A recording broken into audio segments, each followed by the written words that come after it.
Hi, my name is Sean Burns and I'm the CEO of Outlier. And today I'd like to talk about customer lifetime. We talked before about how customer lifetime value is so important. It's the total amount of money you make from a given customer over their entire span of having a relationship with your business. And an important part of calculating lifetime value is that lifetime. How long was a customer engaged with your business? And it's actually deceptively difficult to figure out, but the better you are at figuring out that lifetime, the better you'll be at figuring out that lifetime value, which makes you better at understanding things like how much can I afford to pay to acquire a customer. So let's talk about lifetime and why it can be complicated to calculate.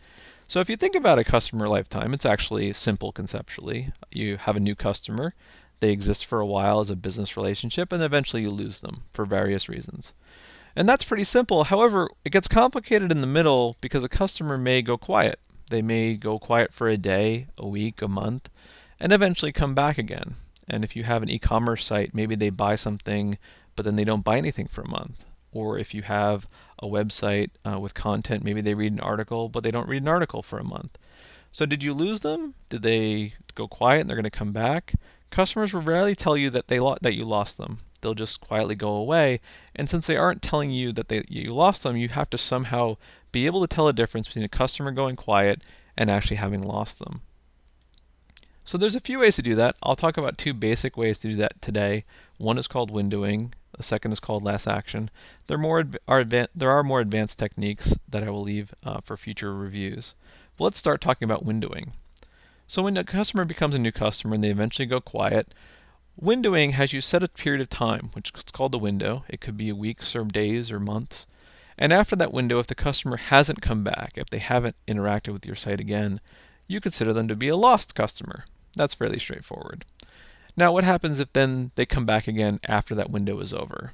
Well, in this scenario, you actually count them as a new customer again. And maybe that's okay. Maybe if they come back after a year, that's actually an entirely new service, new messaging, and for all intents and purposes, they are a new customer. Or maybe that's not okay. And so you can adjust your window, making it longer, so that longer and longer quiet periods are still considered part of the same customer experience.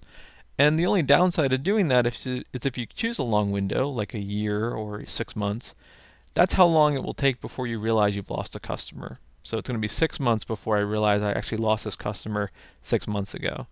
And so that's not ideal. So windowing can actually work well if you choose a really good window for your business and you have a good sense of how that interacts with recounting customers. Now the second approach, last action, is in a lot of ways the opposite approach.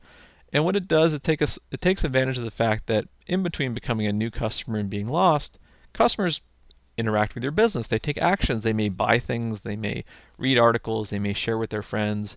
And every time they take that action, that's a chance for you to track their lifetime. And so last action basically has you assume that every time a user takes an action, that's the last action they'll ever take as part of your business relationship. So you've lost them after they take that action. So they buy something on your website.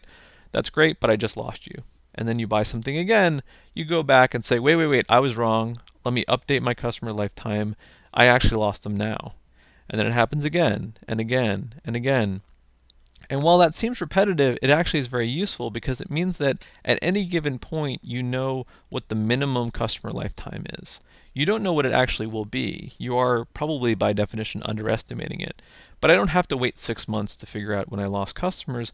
I'm aggressively assuming I've lost them, which gives me at least a floor of understanding of my customer lifetime.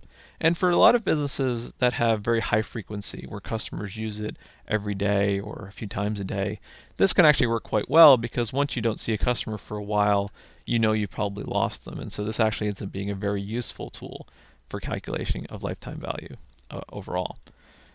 Now, customer lifetime, as we talked about, is important. The better you are at understanding how long your customer lifetime is, the better you'll be at calculating lifetime value. And of course, lifetime value is a strategic tool you can use for lots of different things. If you choose windowing as a tactic for figuring out when you've lost customers, realize that you're choosing between estimating the lifetime value too high, overestimating, and recounting customers as new customers more than once. If you choose last action, realize that you're underestimating the customer lifetime because you're always assuming you've lost them earlier than you're likely to have lost them. I hope you found this to be useful. We here at Outlier are in the business of helping you make better decisions using data.